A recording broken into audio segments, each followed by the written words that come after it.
Hello, everybody. Welcome to another class with Web Yeshiva. We are, don't mention it, getting closer to Pesach. So this is the second in a series of 4 classes on Haggadot in their time. Last week we were looking at manuscripts and early Rishonim.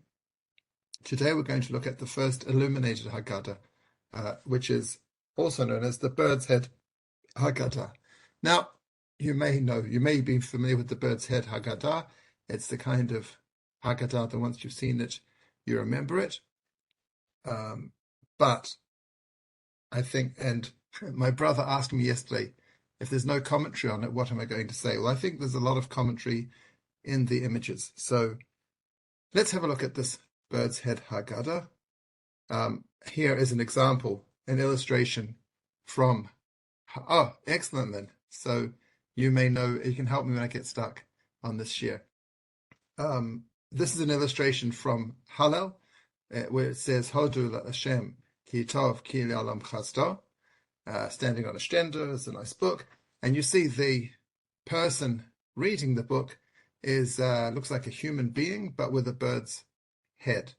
So that is what many of the characters in this Haggadah look like. Let's see. It is the Birds Head Haggadah is the oldest surviving illuminated Ashkenazi Passover Haggadah. There are a lot of qualifications there, but I believe it's the oldest illuminated Passover Haggadah. There's a Sephardi one from a few decades later, but not without birds' heads. The manuscript produced in the Upper Rhine region of southern Germany in the early 14th century contains the full Hebrew text of the Haggadah. Etc. The text is executed in block calligraphy and accompanied by colorful illustrations of Jews performing the Seder practices and reenacting Jewish historical events. The Bird's Head Haggadah is so called because all Jewish men, women, and children depicted in the manuscript have human bodies with the faces and beaks of birds.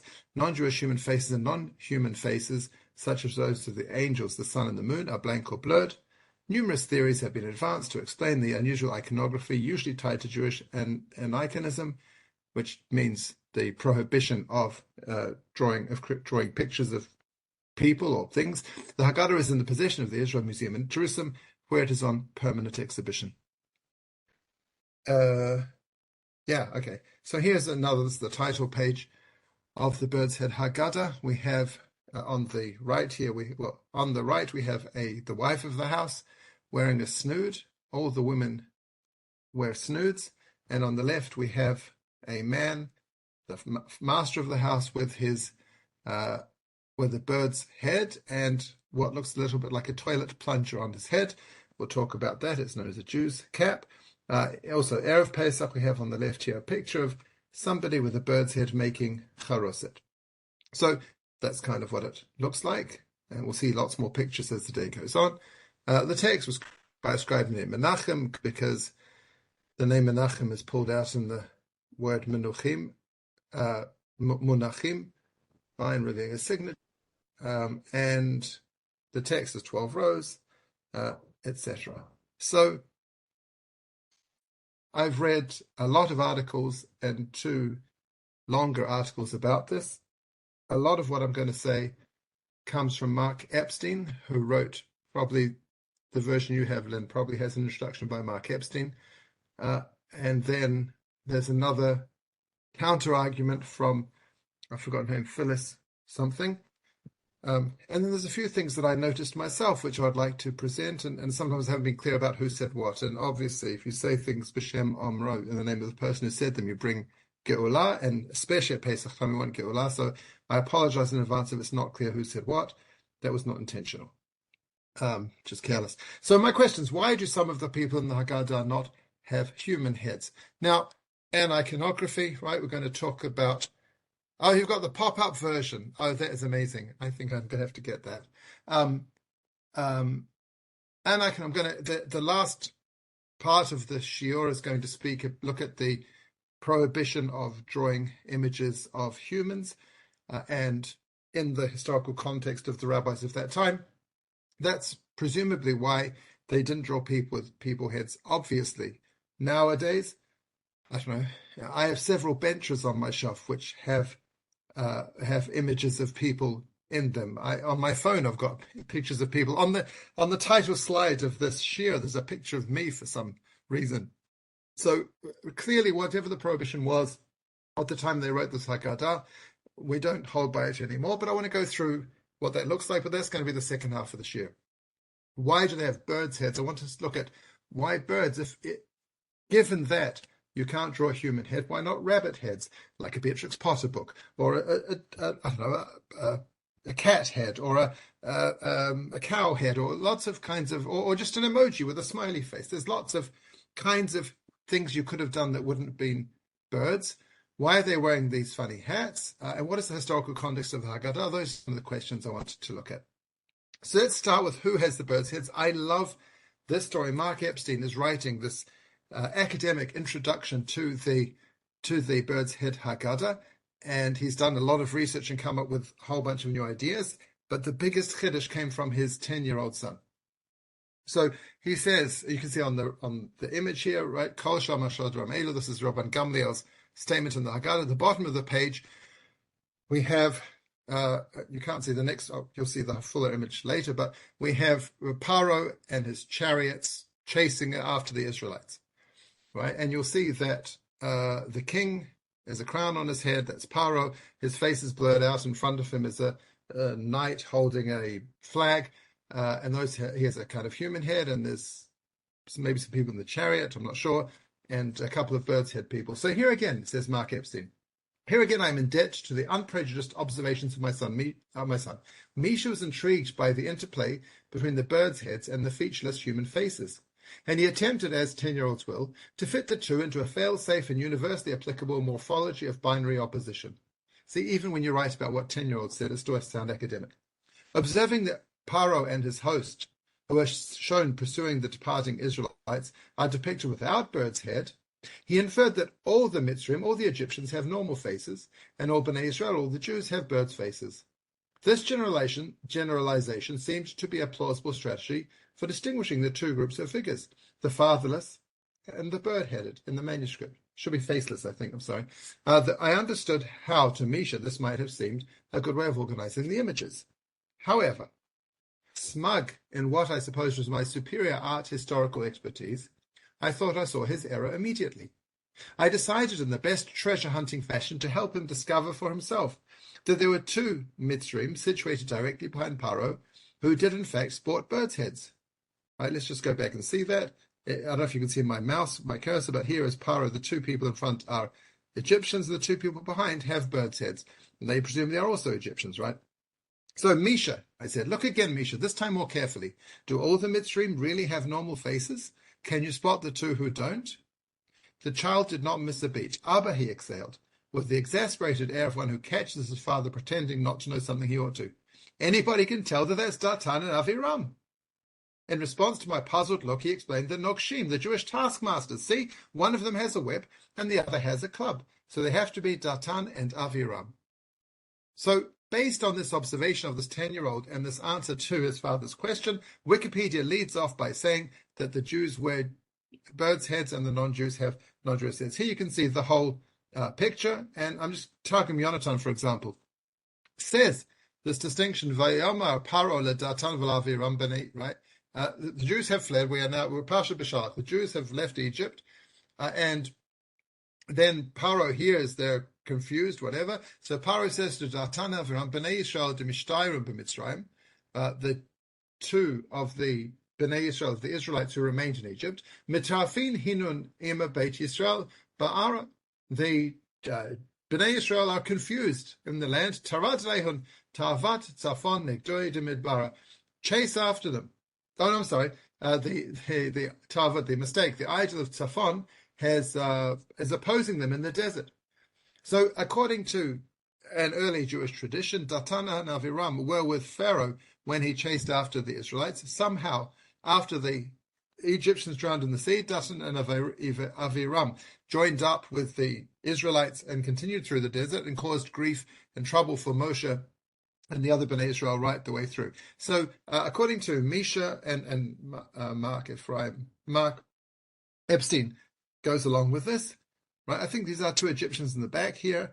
And then these two bird-headed people with a whip and a club are the Jewish taskmasters, but following behind Pharaoh and his soldiers, chasing after Bnei Israel, who are busy baking their matzahs and then leaving Egypt and walking out into the desert.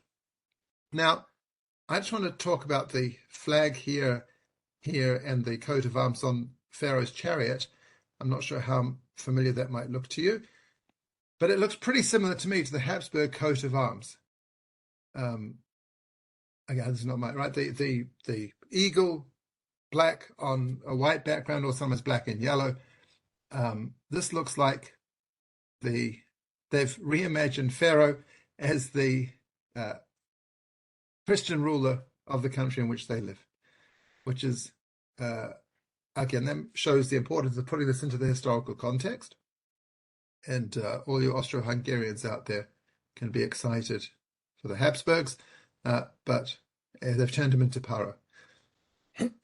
So this is just another illustration of from the book, right? It says, we called out to God. We have on the top right a man and a woman reaching out, right? Most of the adult men have beards and there's Jew caps. The women have snoods. They're each crying out to God. At the bottom of the page, we have Abraham sacrificing Isaac with an angel stopping the sword from him. And in the bottom left looks like a stick of cauliflower. It is a ram stuck caught in the hedge, in the brambles. So what's the historical context of this Haggadah? It was completed around the year 1300. I don't know how long it would take to make this, but anyway, right before 1300, we have the Rindfleisch massacres. Rindfleisch massacres are somewhat of a turning point in Ashkenazi Jewish history, in the same way that the Crusades in 1096 were. The Rindfleisch massacre 1298 led to massacres, persecution, and the death, famously, of the Mordechai, one of the commentaries on the Talmud. So the Rindfleisch massacre movement was a series of massacres against Jews in 1298. The event, in later terminology, a pogrom, was the first large-scale persecution in Germany since the First Crusade. The Jews of Hohenlohe town of Röttingen were accused of having obtained and desecrated a consecrated host. That means they took the matzah from the church and they performed some ritual on it. And so one Lord Bols van Rindfleisch, who the sources refer to as either an impoverished knight or more probably a butcher, because Rindfleisch means beef in modern German spelling, gathered a mob around them and burned the Röttingen Jews on Sunday, April the 20th. Rindfleisch declared to have received a mandate from heaven to avenge the sacrilege and exterminate the Jews. This is going to be relevant when we do Sfirat HaOmer. One of the reasons that Ashkenazim have more strict prohibitions and limitations during Sfirat HaOmer is because of the persecutions that happened to the Jewish community during the time from Pesach to Shavuot. Communities only say Av HaRachamim on those 6 Shabbatot, again, because of... So Rindfleisch is kind of a really important, and still to this day has an impact on our lives. So Mark Epstein gives some context. Another ritual murder libel occurred in Munich in 1285. When the Jews there refused to allow themselves to be baptized, the mob burned between 132 and 180 in the synagogue. In 1286, the Jews in Mainz were again accused of child murder. The king intervened unsuccessfully. A literal exodus followed these events, with Rabbi Meir of Rothenburg leading many Jewish families out of Mainz and the surrounding towns with the aim of traveling to the land of Israel. Rabbi Meir was captured in June 1286. He remained in jail until he died, and eventually his body was redeemed. They put a high ransom on him, and he told the community not to pay to release him because the ransom was too high. Anyway, so the emperor enacted a law forbidding Jews to leave their homes without permission of their local lords because they were his property, as serva chemae regis. A blood libel charged with an accusation of a reenactment of the crucifixion occurred in 1287 and resulted in further mob violence against the Jews of Mainz. So this is all happening in Germany.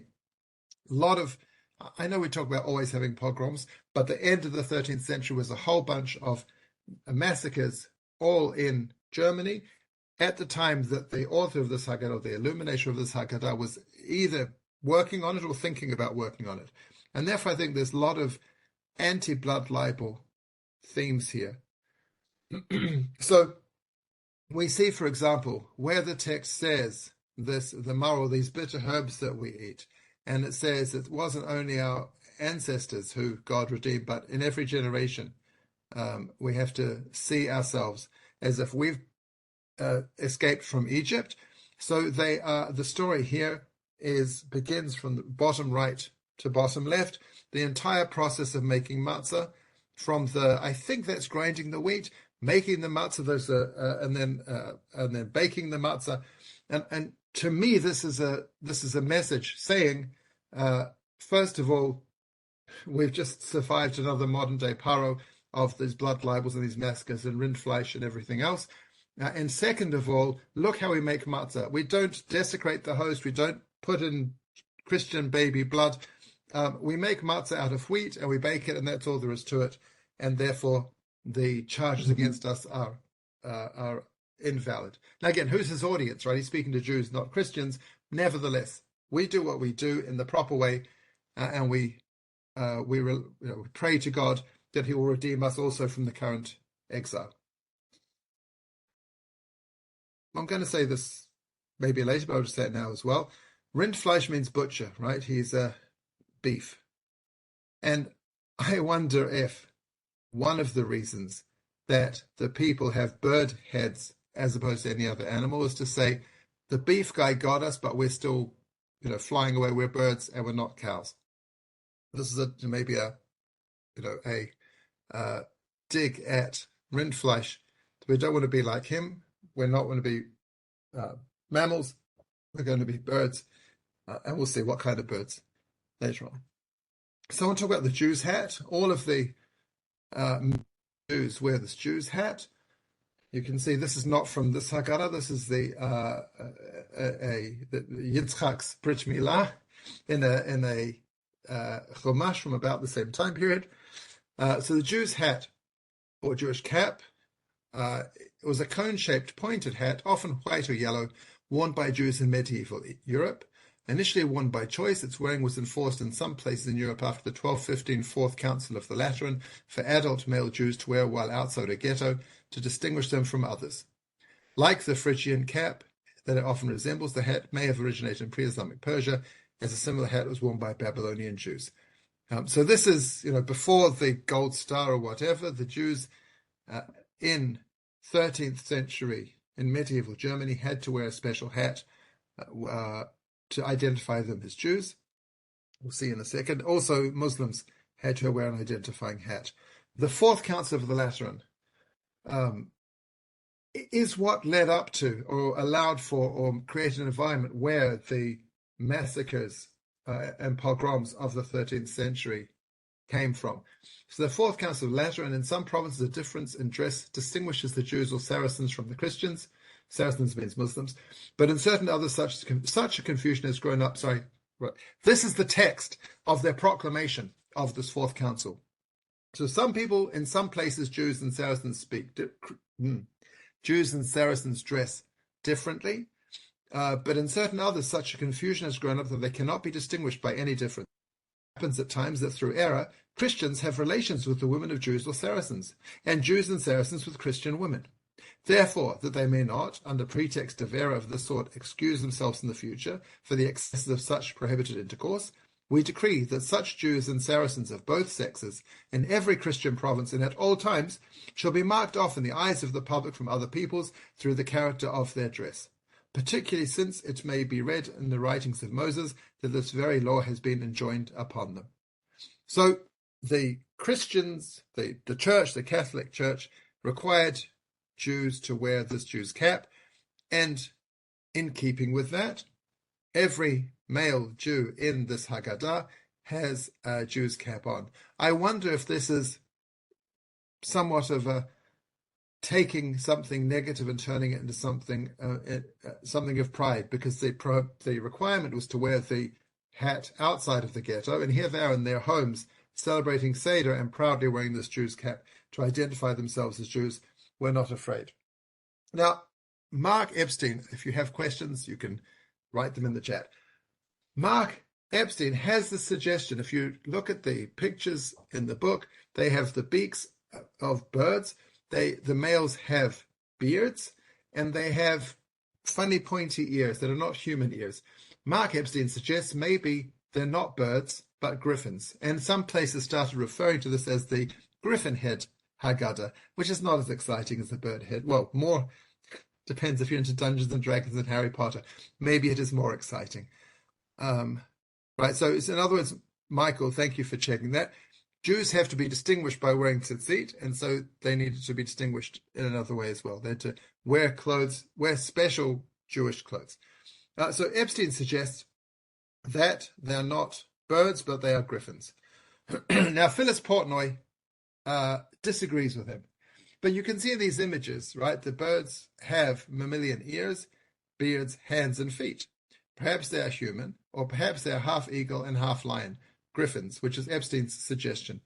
Griffins have a long history in mythology. The Sphinx in Egypt, actually, the Sphinx is so old that the ancient Egyptians didn't know what kind of animal it was supposed to represent. So it became called Sphinx because they didn't know what it was. But it could be that it's supposed to be a half lion, half bird, right? These people these Jewish men with their Jewish hats on, their ears are pointy and peculiar, perhaps more like lions' ears. They have hands and feet, but maybe they could like a little bit like paws, and the beards are a bit like lions' manes. So that's Epstein's suggestion. Why would the author, as much as we don't know why he would,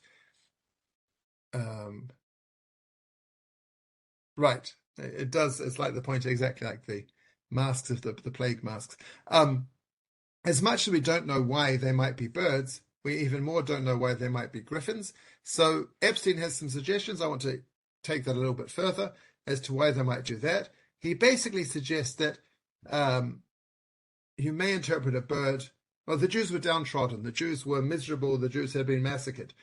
If they imagine themselves as griffins, as mighty lion, eagle hybrids, then they're showing their superiority and their strength and their majesty.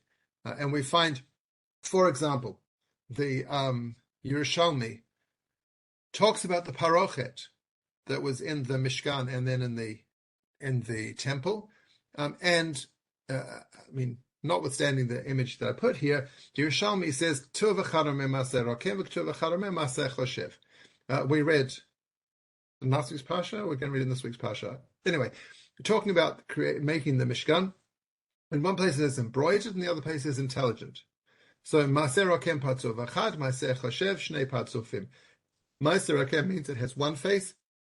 Maser Choshev means it has two. The illustrations, the embroidery had two faces. Rabbi Yehuda, Rabbi Nechemia, Chadar Ma Maser Rokem, Ari Mikan V'Ari Mikan, Maser Choshev, Ari Mikan V'Chalak Mikan. One of them, either Rabbi Yehuda or Rabbi Nechemia, says that since there's two, if it would have just said one, I would think it's a lion on both sides. But since it says two different words, it's a lion on one side and blank on the other side. The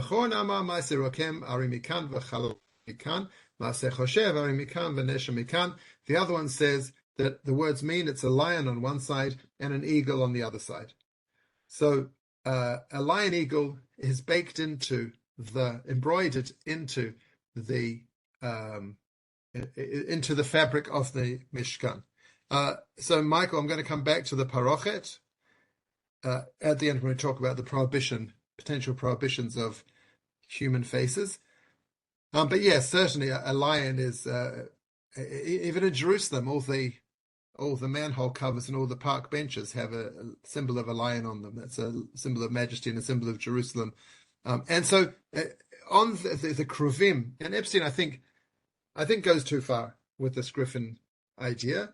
But if the Kruvim are kind of depicted as birds with human faces, so perhaps the Bird Head Haggadah is depicting the inverse of Kruvim.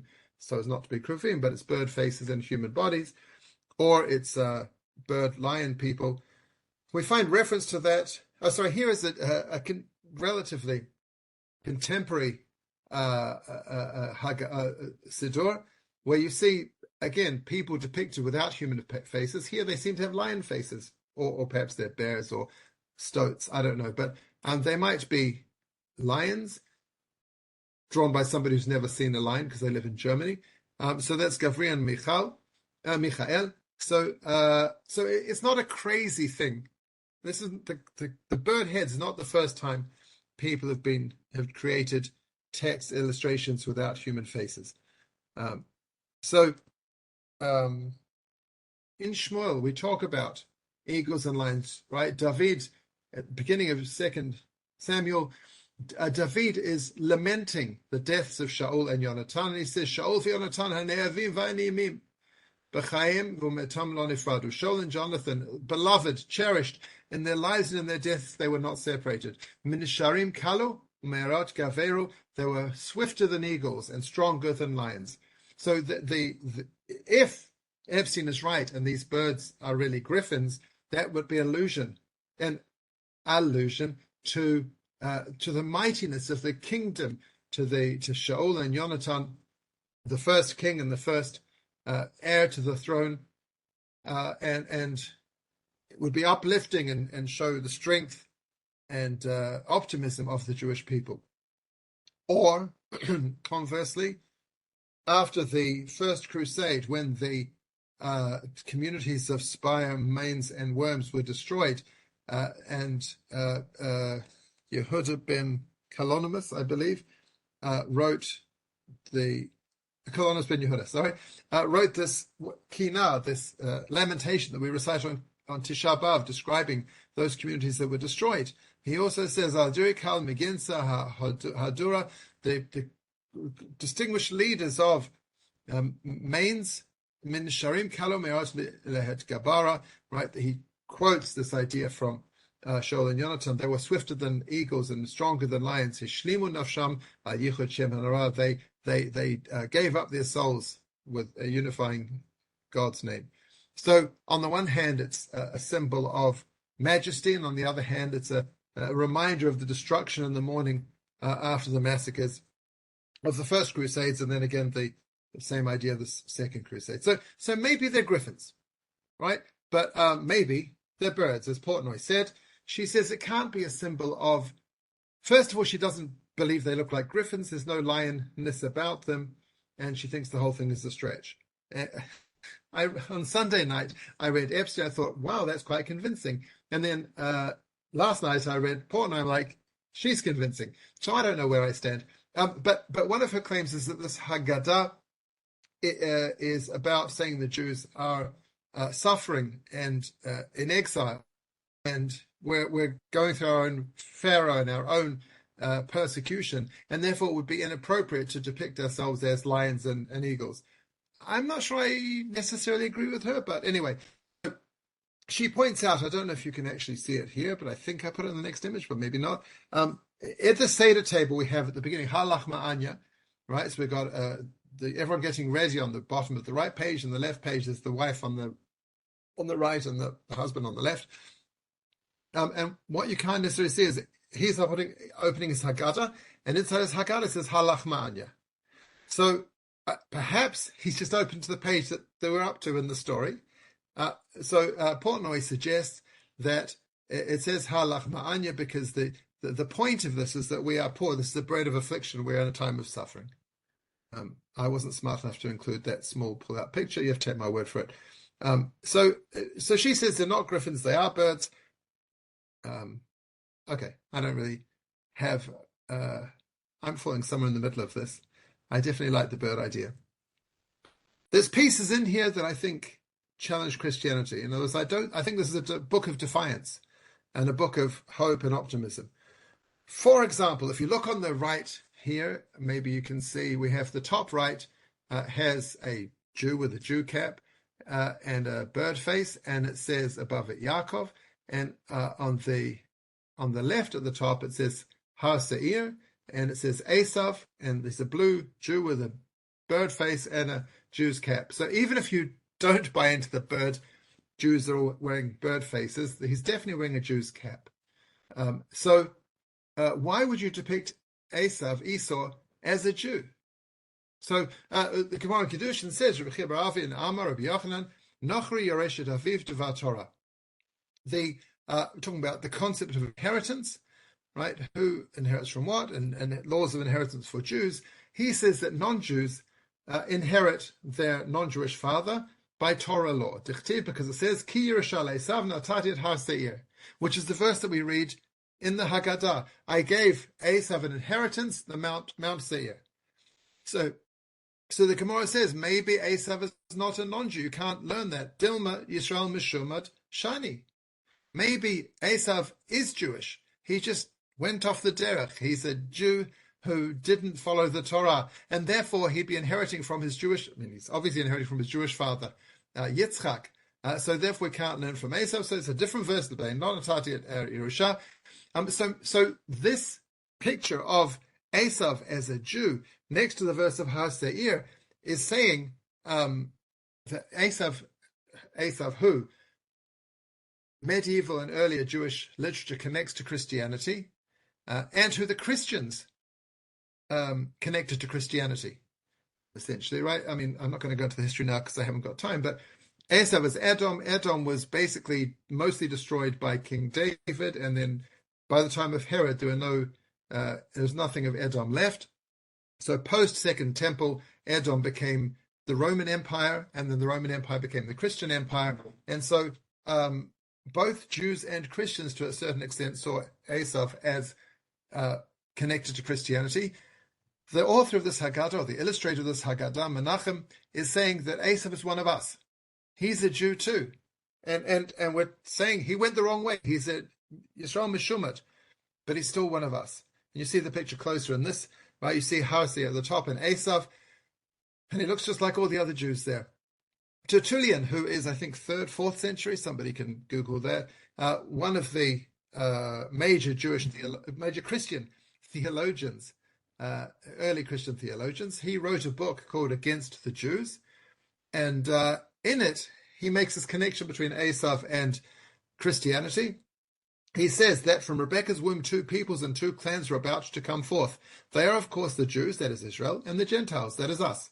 For indeed, God has designed 2 peoples and 2 clans to come forth from the womb of one woman, not to separate grace on the basis of the name, but on the order of the birth, such that the one who would come forth from the womb first will be subjected to the younger, that is the later. And so, although the people or clan of the Jews is anterior in time and older, graced with the first honor in relation to the law, ours, Christianity, is understood accurately as younger in the ages of time. This is so, as in the final lap of our age, we have grasped the notion of divine compassion. Without doubt, according to the degree of the divine utterance, the first, the elder people, namely the Jewish, inevitably will serve the younger. The younger people, namely the Christian, will rise above the elder.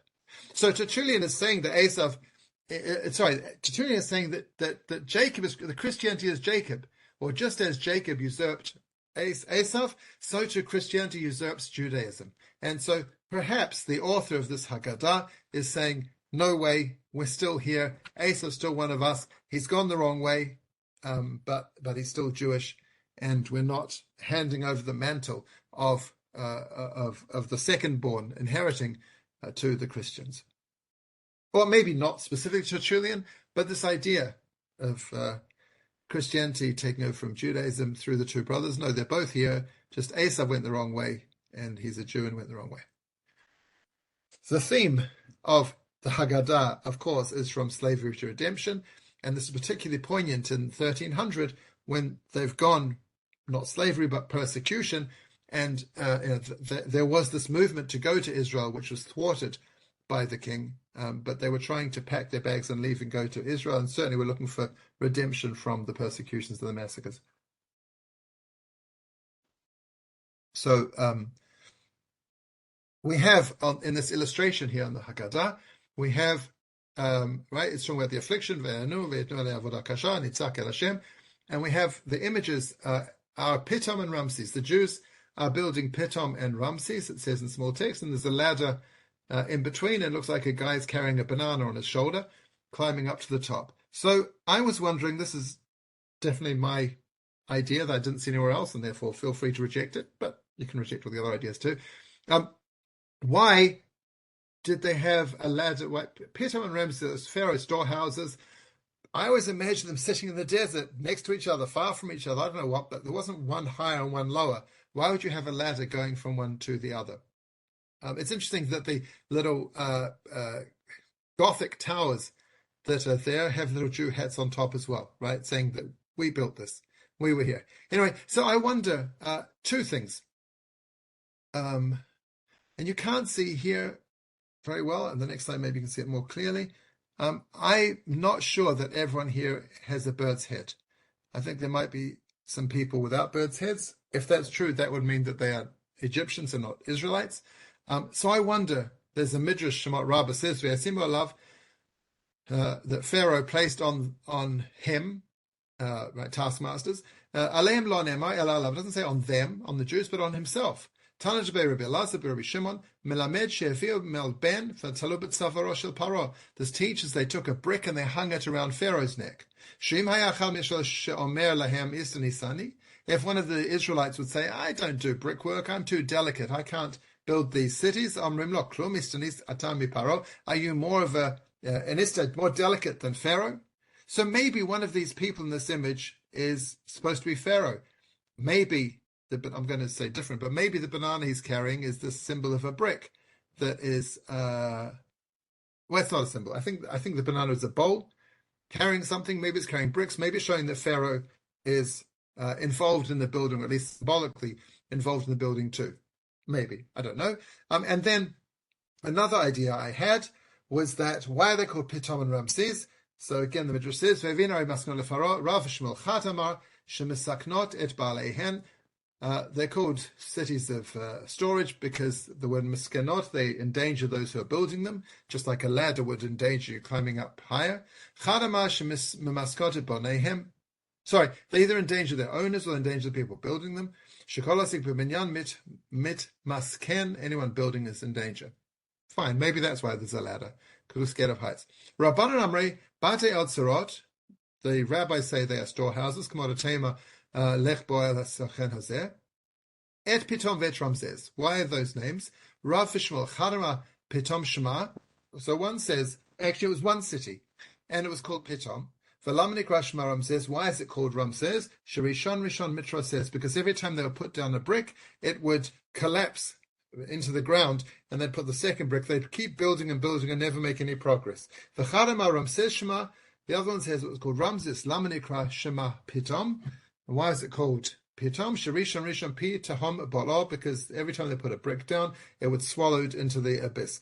So I wonder if the ladder is there showing that Ramses is sinking into the ground and they have to keep climbing higher to build Pitom and put on top of it, keep trying to build up, even though it's a kind of like a game of snakes and ladders, where or shoots. What do you call shoots and ladders in America?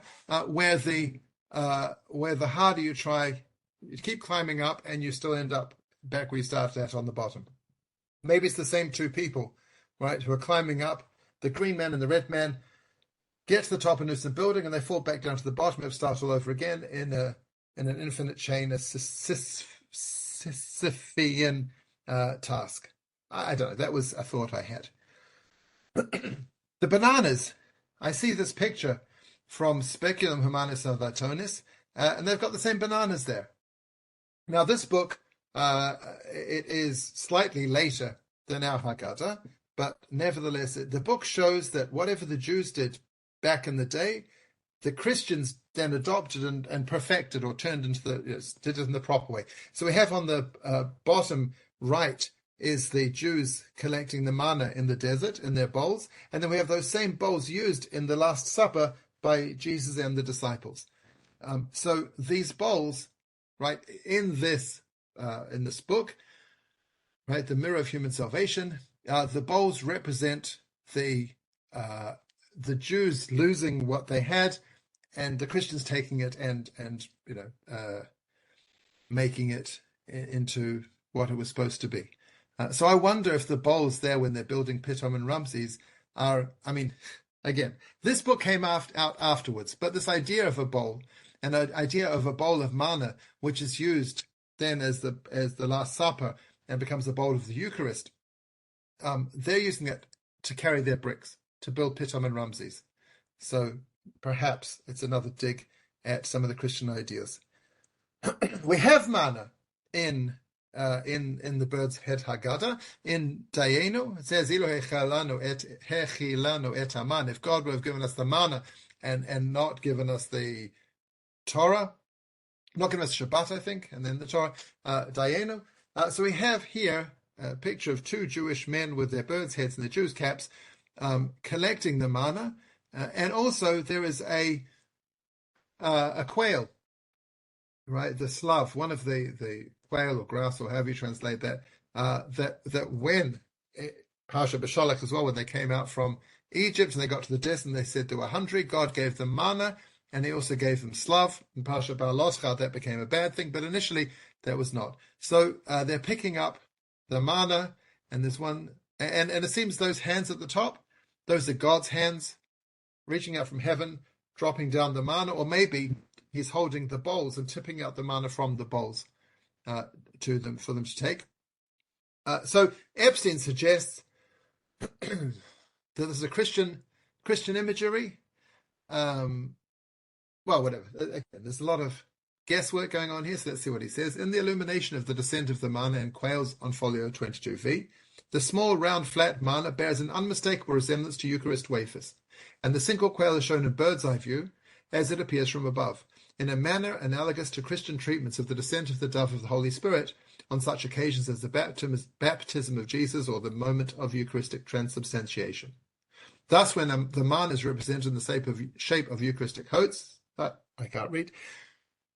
When the manna is represented in the shape of Eucharistic host and the quail in the form of the dove of the Holy Spirit, it is neither a simple nor an unconsidered appropriation of Christian imagery. It is rather a sophisticated and culturally literate rejoinder to Christianity on the theological level, accentuating the idea of manna as an indigenously Jewish heavenly bread, the bread of salvation, by conscious appropriation of Christian iconography conventions. The Jews here answer the charge that they harbor jealousy over Christian access to heavenly bread. The central accusation of host desecration libels. They assert that they have their own heavenly bread, and they do not need to replicate the Eucharist in their ma'at by nefarious means. So this is Epstein, who says this is a triumphant book, says this is a rejoinder to Christians who accuse us of desecrating the host. Right? We have our own host, we have our own bowls, we have our own manna. We don't need your stuff, and certainly we don't. Yeah, there's no need to murder us for doing such a thing, because we have no need to do such a thing. Which is an interesting reading of it. I tried to go down just as kind of freewheeling. I tried to look. There are 5 kinds of food that the manna couldn't look like, and I wanted to see whether I could make those colors and shapes look like cucumbers, watermelons, garlic, and I can't remember the other 2. But then I thought that's probably the wrong way to go, so I left that. But anyway, so Epstein says the manna is specifically in the shape of the Eucharist. And I would add that the bowls also are recognizable as Eucharist bowls. Eucharist is the matzah that turns into the body of Jesus during Mass, broadly speaking. Don't bother correcting me if I'm wrong, because it's something approximately that, and I don't want to get into the theology. And then the next page, so you go from the collecting the manna, and then we go straight to getting the Torah at Har Sinai, right? That's how Diana works. So we have on the bottom of the page, and I don't know here, this is the Shirley and Laverne problem, or not problem, solution, right? Shirley and Laverne, if you remember that TV show from back in the day, they both wanted top billing, and they couldn't agree who was going to get what, who was going to be top, so they put one name top right and the other name bottom left. So if you go left to right, as we read in English, one name is first. If you go top to bottom, the other name is first. Same thing over here. I don't know if this image, Lahavdil, Elef Havdalas, I don't know if we're supposed to go from at the bottom, first go right to left with the man taking his sheep, his Paschal lamb, whether that's the catalyst that gets us to Matan Torah, and then we would go perhaps up from the bottom to the top, or whether it's supposed to start at the top left of the page, where you see again God's hand reaching out with the tablets. The red man is Moses, and he is standing on Har Sinai, and then he hands the Torah down to the 2 people below him. And so I'm not sure of the order over here, but the manna, the Eucharist, not the Eucharist, right? You Christians have your Eucharist. We've got our manna, and our manna leads to the Torah, or gives us the Torah, and therefore we are superior to you. We have no need of what you have. Just to point out, I can't believe we're running out of time, to point out the 2 tablets start at the top of the page as 2 tablets, and by the time they get to the bottom, they're 5 tablets. So either this is like one of those fold-out books. I'm not being facetious. You can see it's kind of open there. Maybe it's supposed to say that it starts with something small that contains within it much more than it has, and that's the message. Maybe it's the 2 tablets that also include the 5 books of Moses. I was wondering, possibly, could it be that God gives the Torah from heaven, but the men at the bottom are the rabbis giving the Torah Shebaal Peh back to Moshe, and the 2 work together, the Torah Shebichtav and Torah Shebaal Peh. It's not a dog, it's clearly labeled as a seh, Michael. That's the Paschal sheep. And he's bringing his korban, because Pesach, that's the theme of Pesach. You'll see him in 1 minute. Not 1 minute, in 2 minutes. I just want to show this idea of having the same, right? Just going back.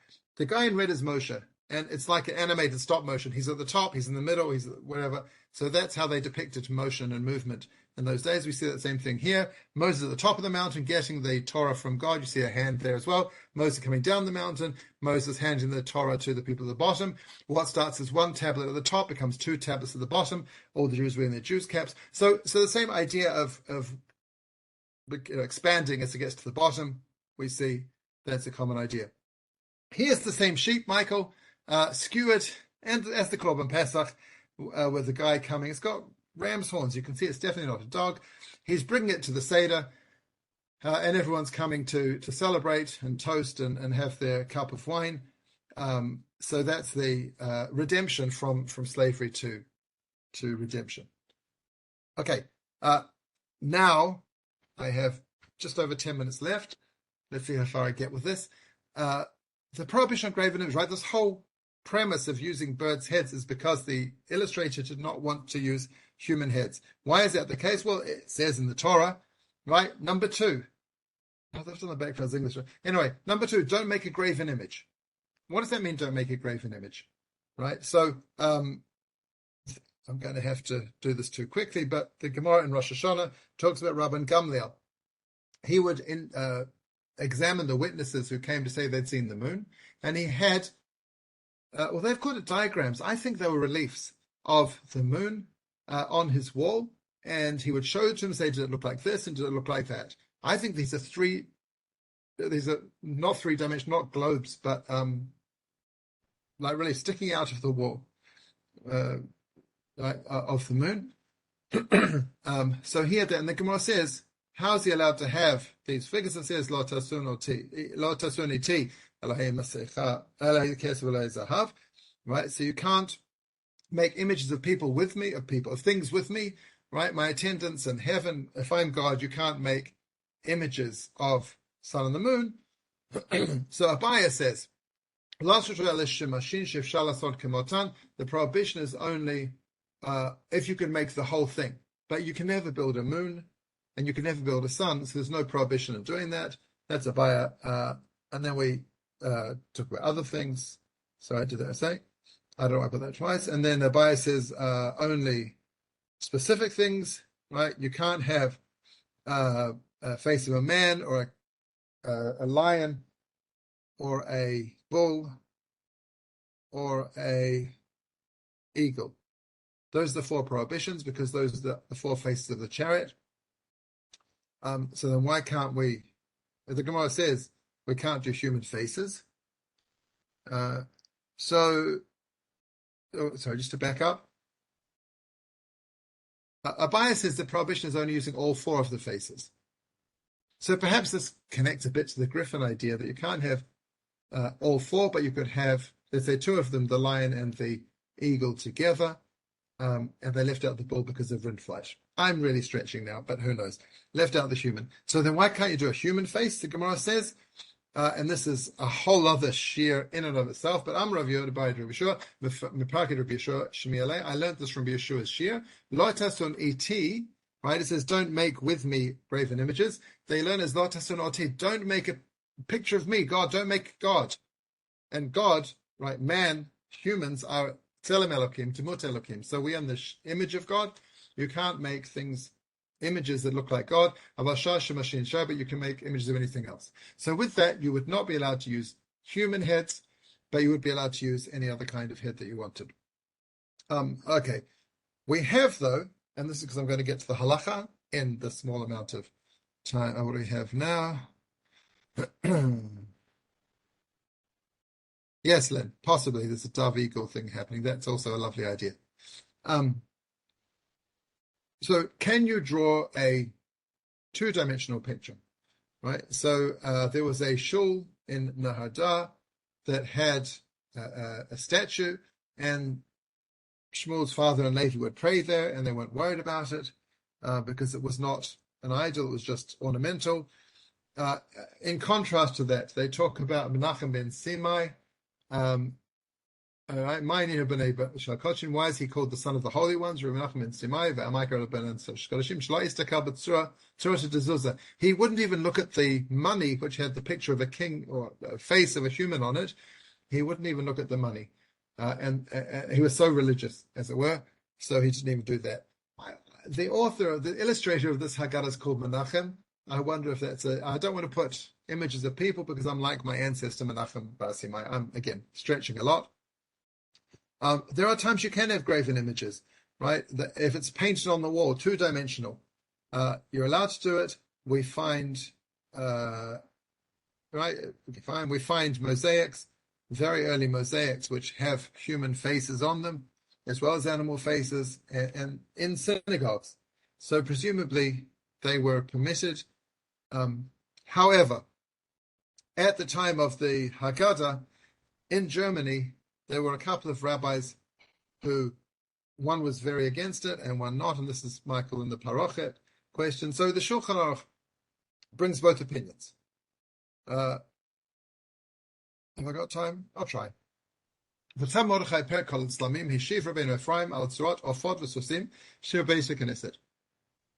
his shul, they had birds and horses in the shul, right? Maybe they're on the parochet at the front of the shul.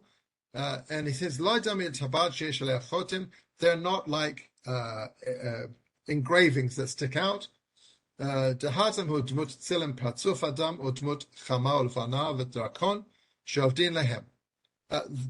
the things that are prohibited are faces of humans, or sun, or moon, or dragons, which idolaters worship those things. But birds and horses, they don't worship those. Even if they would have a whole statue of it, they wouldn't worship. That's not what they worship. Certainly when they're woven into a embroidered onto the parochet, it's not called parts of mutarim, chus parts of adam, parts of adam, what's say dafka is fine. So again, perhaps the reason the author used bird faces is because nobody worships birds, and because Rabbi Ephraim specifically said that's permitted, as opposed to human heads, although he does kind of allow. Now, this is Ephraim ben Isaac of Regensburg, who is 100 years before our Haggadah, and one of the Balei Tosfot, and he was a originalist, right? What's the word in the Constitution? That people stick to the original letter and there's no development since then. If it wasn't in the Talmud, he's not interested in it. Any custom that... thank you very much, Michael. That's good. But if you go to many other countries, there are faces. So stay in Israel. Right. So he rules by the Talmud. So any minhagim or any halachot that are not in the Talmud, he's not interested in. And he wrote Piotim about the massacres during the Second Crusade. So he does permit bird faces, whereas Rav Eliakim, right, he says,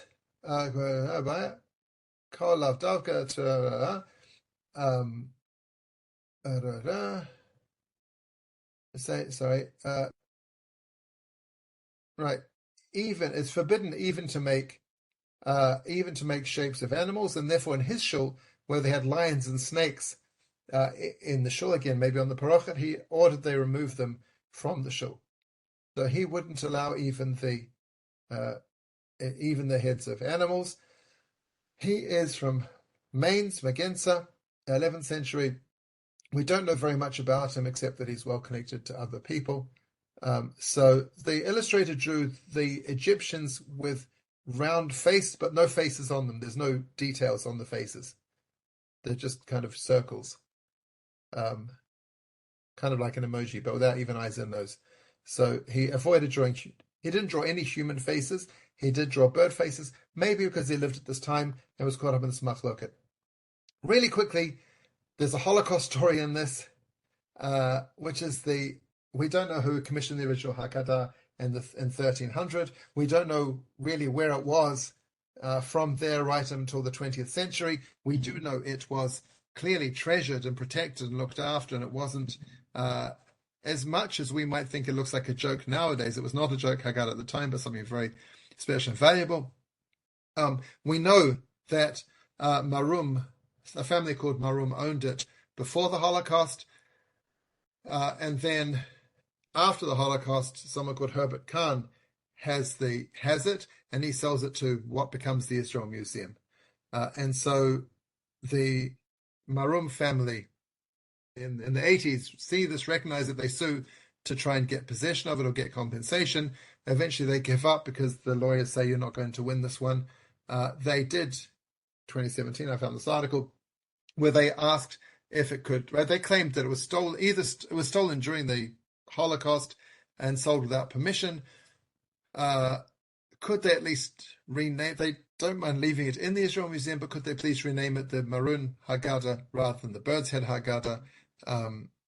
I don't know I think the outcome is that nothing has changed on that.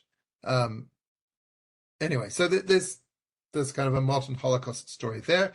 I just wanted to end with next year in Jerusalem. This is the end of the Haggadah. You see on the left page, you've got Jerusalem descending from the sky. There's a person there. I guess that's Mashiach. There's 4 Jews at the bottom pointing upwards to Jerusalem descending from heaven. And what's on the very top of Jerusalem, I think, carrying Jerusalem is 2 birds. So perhaps, and this is my punchline, perhaps the characters all have birds' heads because that's a symbol of redemption, that the birds are going to carry the temple in Jerusalem, bring it down from heaven to earth, and everyone's going to say, here it is. They're all pointing.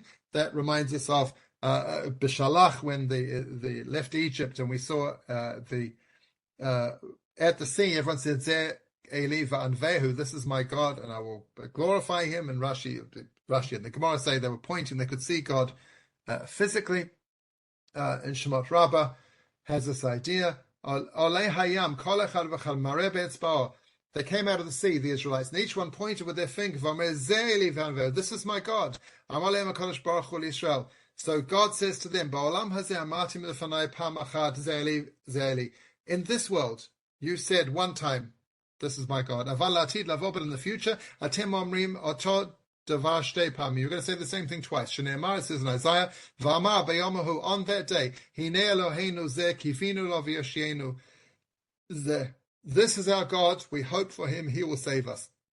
That's what every time it says the word zeh, they're pointing at something. These are the Jews at the end of the Haggadah, pointing, hoping for salvation, praying and believing and trusting that the bird is going to carry Jerusalem. Birds will bring them Jerusalem, and they'll see God directly and point to him. That's it. Thank you very much for attending. Next week, I think I'm going to talk about the earliest printed Haggadot. I'm happy to get your thoughts and feedback and suggestions. I haven't got the next class planned out. Also, a quick reminder that I said at the beginning, in Israel we change our clocks on Thursday night. So if you live outside of Israel, the time may be an hour different next week than it is this week. So check your schedule. Great. Thank you very much, everybody.